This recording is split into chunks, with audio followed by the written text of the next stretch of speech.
नमस्कार। चिकित्सा की दुनिया में रोजमर्रा इस्तेमाल होने वाली एक बेहद आम चीज है इंट्रावीनस फ्लूइड्स यानी आईवी ड्रिप। लेकिन ये जितनी आम है उतनी ही महत्वपूर्ण भी। कौन सा फ्लूइड चुनना है ये मरीज के लिए बहुत मायने रखता है। आज हम इसी दुनिया में गहराई से उतरेंगे और बात करेंगे रिंगर लैक्टेट या आरएल की। हमारे पास कुछ ज़रूरी स्रोत है, एक्सपर्ट गाइडलाइंस है, ताज़ा क्लिनिकल रिसर्च भी है। हमारा मकसद है इन स्रोतों से रिंगर लैक्टेट के बारे में वो जानकारी निकालना जो ख़ास तौर पर मेडिकल छात्रों और प्रैक्टिस कर रहे डॉक्टरों के काम आए। इसकी बनावट क्या है, ये शरीर में काम कैसे करता है और कब ये नॉर्मल सलाइन जैसे दूसरे आम फ्लूइड से बेहतर विकल्प हो सकता है। बिल्कुल। ये समझना जरूरी है कि कब कौन सा आईवी फ्लूइड इस्तेमाल करना है। रिंगर लैक्टेट आजकल काफ़ी चर्चा में है और इसकी वजह भी हैं। आज हम इसकी पूरी कहानी समझेंगे, इसकी तुलना नॉर्मल सलाइन से करेंगे और देखेंगे कि ताज़ा सबूत मतलब एविडेंस क्या कहता है। तो चलिए शुरू करते हैं। सबसे पहले ये रिंगर लैक्टेट आखिर है क्या? मतलब किस तरह का फ्लूइड है ये? रिंगर लैक्टेट, जिसे हार्टमैन सॉल्यूशन भी कहते हैं, एक आइसोटोनिक बैलेंस्ड क्रिस्टलॉइड सॉल्यूशन है। आइसोटोनिक बैलेंस्ड क्रिस्टलॉइड, ये थोड़े भारी शब्द हैं। हाँ, समझाता हूँ। क्रिस्टलॉइड मतलब इसमें पानी और छोटे इलेक्ट्रोलाइट्स घुले होते हैं, जैसे नमक, पोटेशियम, कैल्शियम। ये आसानी से घुलने वाले छोटे कण हैं। ये कोलाइड से अलग हैं, जिनमें बड़े अणु होते हैं, जैसे स्टार्च या प्रोटीन। क्रिस्टलॉइड आमतौर पर ज़्यादा इस्तेमाल होते हैं क्योंकि ये आसानी से मिल जाते हैं, सस्ते होते हैं और इनसे एलर्जी का खतरा भी कम होता है। ठीक है, क्रिस्टलॉइड समझ आया। और बैलेंस्ड या आइसोटोनिक होने का क्या मतलब है यहाँ? आइसोटोनिक मतलब इसकी कंसंट्रेशन या कह लें गाढ़ापन हमारे खून के प्लाज्मा के लगभग बराबर है। इसकी ऑस्मोलारिटी करीब 273 मिलीओस्मोल पर लीटर है, जो प्लाज्मा की 275 टू 295 के काफ़ी करीब है। और बैलेंस्ड का मतलब है कि इसमें जो इलेक्ट्रोलाइट्स हैं, जैसे सोडियम है करीब 130, पोटेशियम 4, क्लोराइड 109, इनकी मात्रा हमारे प्लाज्मा से काफ़ी मिलती जुलती है। अच्छा। ये नॉर्मल सलाइन से बहुत अलग है। उसमें सोडियम और क्लोराइड दोनों ही 154 होते हैं, जो प्लाज्मा से कहीं ज्यादा हैं। आरएल में कैल्शियम भी होता है, करीब 1.5 मिलीमोल पर लीटर। और सबसे खास चीज लैक्टेट, करीब 28 मिलीमोल पर लीटर। आमतौर पर इसमें ग्लूकोज नहीं होता, हालांकि प्रीमिक्स्ड भी आते हैं। अच्छा, तो ये लैक्टेट ही इसे खास बनाता है। इसका क्या काम है? नाम सुन के तो लगता है जैसे ये लैक्टिक एसिडोसिस से जुड़ा होगा। हाँ, ये एक बहुत आम कंफ्यूजन है। लोग सोचते हैं लैक्टेट मतलब एसिड, लेकिन यहाँ लैक्टेट दोस्त है, दुश्मन नहीं। देखिए, रिंगर लैक्टेट में सोडियम लैक्टेट होता है, लैक्टिक एसिड नहीं। शरीर इस लैक्टेट को खासकर लिवर में मेटाबोलाइज करता है, मतलब तोड़ता है और बाइकार्बोनेट बनाता है। बाइकार्बोनेट, वो तो बेस होता है ना? है ना? बिल्कुल। बाइकार्बोनेट एक बेस एल्कलाई है जो खून में एसिड को न्यूट्रलाइज करता है। तो असल में आरएल मेटाबॉलिक एसिडोसिस को ठीक करने में मदद करता है, बशर्ते लिवर ठीक काम कर रहा हो। अरे वाह, ये तो काफी दिलचस्प है। तो जब ये फ्लूइड आईवी के जरिए शरीर में जाता है तो ये काम कैसे करता है? कहाँ जाता है ये फ्लूइड? आइसोटोनिक होने की वजह से ये मुख्य रूप से एक्स्ट्रा सेल्युलर फ्लूइड कंपार्टमेंट यानी ईसीएफ में रहता है, मतलब कोशिकाओं के बाहर की जगह में। इस ईसीएफ का भी ज्यादातर हिस्सा, करीब 75 टू 80%, इंटरस्टिशियल स्पेस में चला जाता है, जो कोशिकाओं के बीच की जगह है। और बाकी का लगभग 20-25% इंट्रावैस्कुलर स्पेस यानी खून की नलियों में रहता है, जहां ये ब्लड वॉल्यूम बढ़ाने का काम करता है। और कोशिकाओं के अंदर? नहीं, ये कोशिकाओं के अंदर यानी इंट्रासेल्युलर स्पेस में ज्यादा नहीं जाता। इसीलिए कोशिकाओं के सूजने या सिकुड़ने का खतरा कम होता है। और वो लैक्टेट मेटाबॉलिज्म वाला पॉइंट, बाइकार्बोनेट बनने के अलावा और क्या होता है? हाँ, तो वो लैक्टेट पहले पाइरूवेट में बदलता है और फिर सेल्युलर रेस्पिरेशन के जरिए ऊर्जा मतलब एटीपी बनाने के काम आता है और अंत में बाइकार्बोनेट बनता है। एक और मजेदार बात यह है कि कुछ स्थितियों में, जैसे इस्कीमिया, जब टिश्यू को ऑक्सीजन कम मिलती है, तो ये मेटाबोलाइज्ड लैक्टेट कोशिकाओं के लिए एक वैकल्पिक ईंधन का काम भी कर सकता है। अच्छा, मतलब ये एनर्जी भी दे सकता है। और ये शरीर में कितनी देर तक असर दिखाता है? आईवी देने पर ये तुरंत खून में पहुंचता है। इंट्रावैस्कुलर स्पेस में इसका असर, मतलब वॉल्यूम बढ़ाने वाला असर, करीब 1 से 2 घंटे तक रहता है। उसके बाद ये धीरे धीरे इंटरस्टिशियल स्पेस में चला जाता है और अंत में शरीर अतिरिक्त पानी और इलेक्ट्रोलाइट्स को किडनी के जरिए बाहर निकाल देता है। समझ गए। अब बात करते हैं इसके इस्तेमाल की।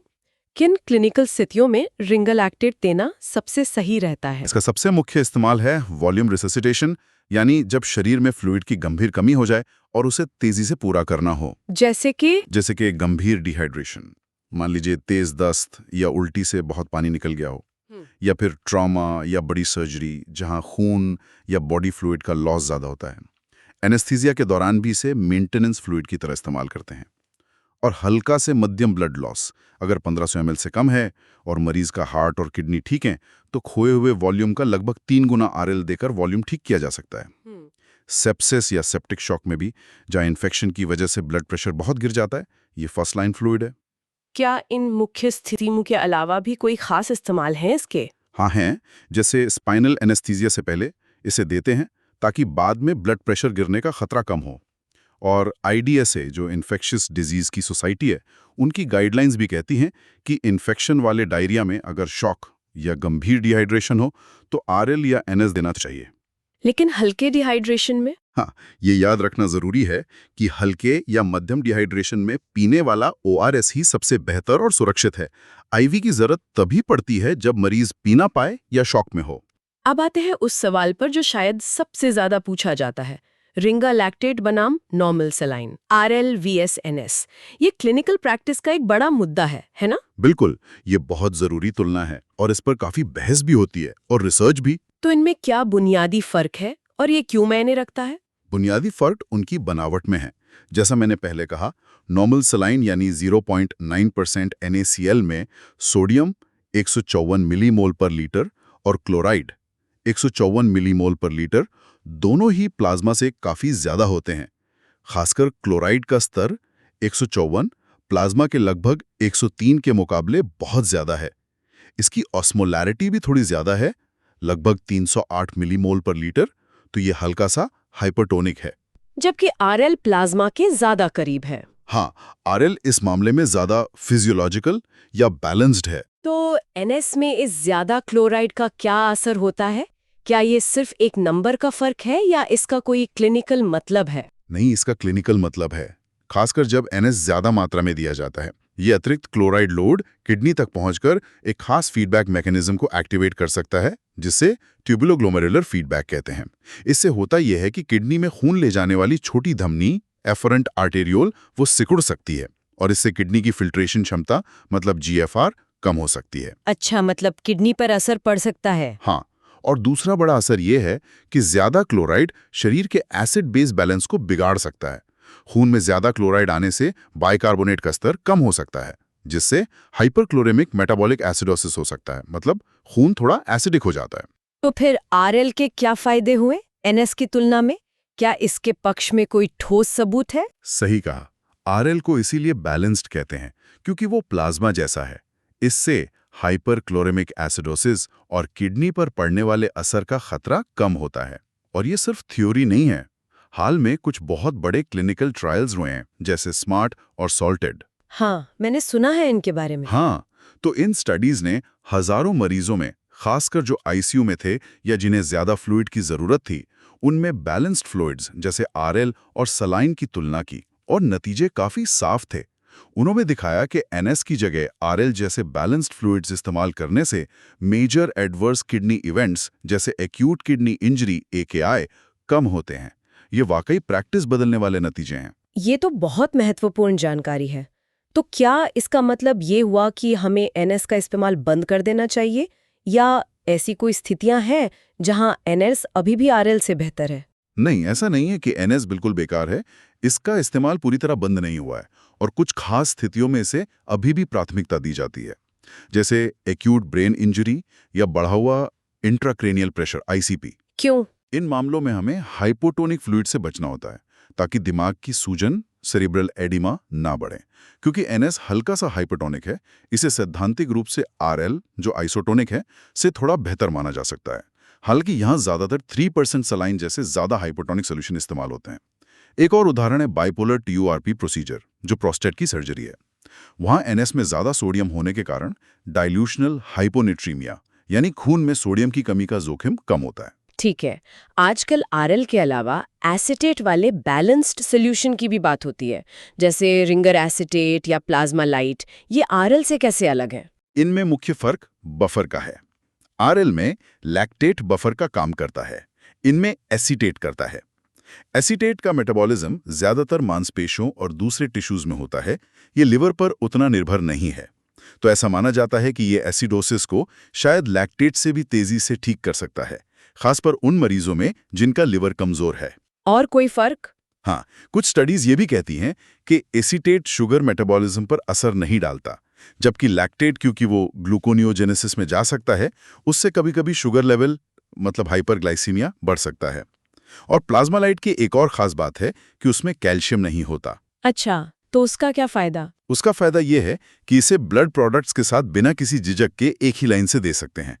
आरएल में कैल्शियम होने की वजह से ऐसा नहीं कर सकते, जिसकी बात हम आगे करेंगे। समझ गई। अब बात करते हैं इसे देने के तरीके और निगरानी की। आरएल देते समय किन बातों का ध्यान रखना चाहिए? इसे आमतौर पर आईवी दिया जाता है, नस में, जरूरत पड़ने पर हड्डी के अंदर इंट्राओसेस रूट से भी दे सकते हैं। फ्लूइड थेरेपी के लिए 5R का सिद्धांत याद रखना चाहिए। रिससिटेशन, जान बचाना, रूटीन मेंटेनेंस, रोज की जरूरत पूरी करना, रिप्लेसमेंट, अतिरिक्त कमी पूरी करना, रीडिस्ट्रीब्यूशन, फ्लूइड शिफ्ट को मैनेज करना, और रीअसेसमेंट, बार बार जांचना की और जरूरत है या नहीं। सबसे जरूरी है कि हर मरीज के लिए थेरेपी अलग अलग प्लान हो। उसका वॉल्यूम स्टेटस देखना है, इलेक्ट्रोलाइट्स, एसिड बेस बैलेंस और उसकी दूसरी बीमारियां मतलब कोमॉर्बिडिटीज देखकर फैसला लेना चाहिए। और निगरानी इतनी जरूरी क्यों है? क्या खतरे हो सकते हैं ज्यादा फ्लूइड देने से? बिल्कुल, निगरानी बहुत जरूरी है। कोई भी आईवी फ्लूइड ज्यादा देने पर फ्लूइड ओवरलोड का खतरा हमेशा रहता है। शरीर में पानी भर सकता है, खासकर उन मरीजों में जिन्हें हार्ट फेलियर CHF है, या किडनी की पुरानी बीमारी CKD है, या लिवर सिरोसिस है, क्योंकि उनका शरीर अतिरिक्त पानी आसानी से निकाल नहीं पाता। तो किन चीजों पर नजर रखनी है? हमें हाथ पैर में सूजन मतलब पेरिफेरल एडीमा और फेफड़ों में पानी भरने यानी पल्मोनरी एडीमा के लक्षणों पर कड़ी नजर रखनी होती है, जैसे सांस फूलना। नियमित रूप से vital science, BP, pulse, respiration, कितना पानी पिया और कितना यूरिन निकला, इनटेक आउटपुट, वजन और लैब टेस्ट, खासकर electrolytes, kidney function test, acid base, ये सब जांचने चाहिए। और हाँ, आईवी साइट को भी देखते रहना चाहिए कि कहीं लीकेज, इन्फिल्ट्रेशन या इन्फेक्शन तो नहीं हो रहा। फ्लूइड थेरेपी एक डायनामिक प्रक्रिया है, इसे लगातार रीअसेस करना पड़ता है। क्या आरएल के अपने कोई खास साइड इफेक्ट्स या खतरे हैं जिनके बारे में अक्सर चिंता जताई जाती है? जैसे कुछ लोग सोचते हैं कि इससे पोटेशियम बढ़ सकता है या लैक्टिक एसिडोसिस बिगड़ सकता है। हाँ, ये चिंताएं अक्सर सुनने में आती हैं, लेकिन ज्यादातर मामलों में ये सही नहीं है, या कह लें कि बढ़ा चढ़ाकर बताई जाती हैं। जैसे हाइपरकिलीमिया, पोटेशियम बढ़ना। देखिए, आरएल में पोटेशियम सिर्फ 4 MEQ होता है, जो प्लाज्मा के नॉर्मल लेवल के बराबर या उससे कम ही है। जब ये फ्लूइड शरीर में फैलता है तो खून में पोटेशियम पर इसका बहुत मामूली असर होता है। कई स्टडीज तो ये दिखाती हैं कि आरएल देने से हाइपरकैलीमिया बिगड़ता नहीं, बल्कि एसिडोसिस ठीक होने से ये पोटेशियम को वापस कोशिकाओं में भेजकर उसे नॉर्मल करने में मदद कर सकता है। उल्टा नॉर्मल सलाइन से जो एसिडोसिस होता है, वो पोटेशियम को कोशिकाओं से बाहर निकालकर हाइपरकैलीमिया बढ़ा सकता है। अच्छा, तो ये तो उल्टा हुआ जो लोग सोचते हैं। और लैक्टिक एसिडोसिस का क्या? वही बात, जैसा हमने पहले बात की, आरएल में सोडियम लैक्टेट है, लैक्टिक एसिड नहीं। ये मेटाबोलाइज होकर बाइकार्बोनेट बनाता है और एसिडोसिस को ठीक करता है, बढ़ाता नहीं। इसलिए अगर किसी मरीज को पहले से लैक्टिक एसिडोसिस है, जैसे शॉक की वजह से, तो भी आरएल देना सुरक्षित है और शायद फायदेमंद भी, बशर्ते लिवर ठीक काम कर रहा हो। ये तो बड़े मिथ बस्ट हुए, लेकिन एक चीज है जिसके बारे में बार बार चेतावनी दी जाती है, वो है इसके इंटरैक्शंस।